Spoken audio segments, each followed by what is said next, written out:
Assalamualaikum dan salam sejahtera. Saya Nurul Syazwani dari SMK Taman Indrawasih. Saya akan mempromosikan buku Seni Kraf Anyaman dan Songket. Dalam buku ini terdapat 64 muka surat.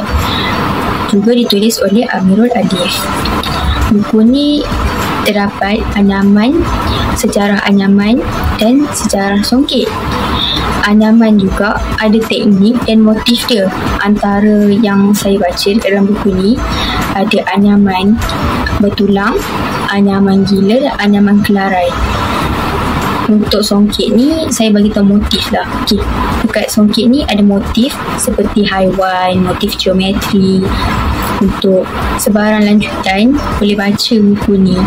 Buku ni menarik lah sebab dekat dalam buku ni dia ada sediakan gambar. Jadi kalau kita tak tahu dia punya anyaman tu macam mana, dia ada gambar kat dalam ni, so kita boleh tengok dekat dalam gambar.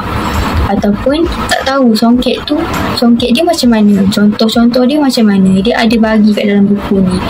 Jadi siapa yang berminat tentang kraf seni ni bolehlah baca buku ni untuk mendapatkan pengetahuan yang lebih lanjut. Sekian daripada saya, terima kasih.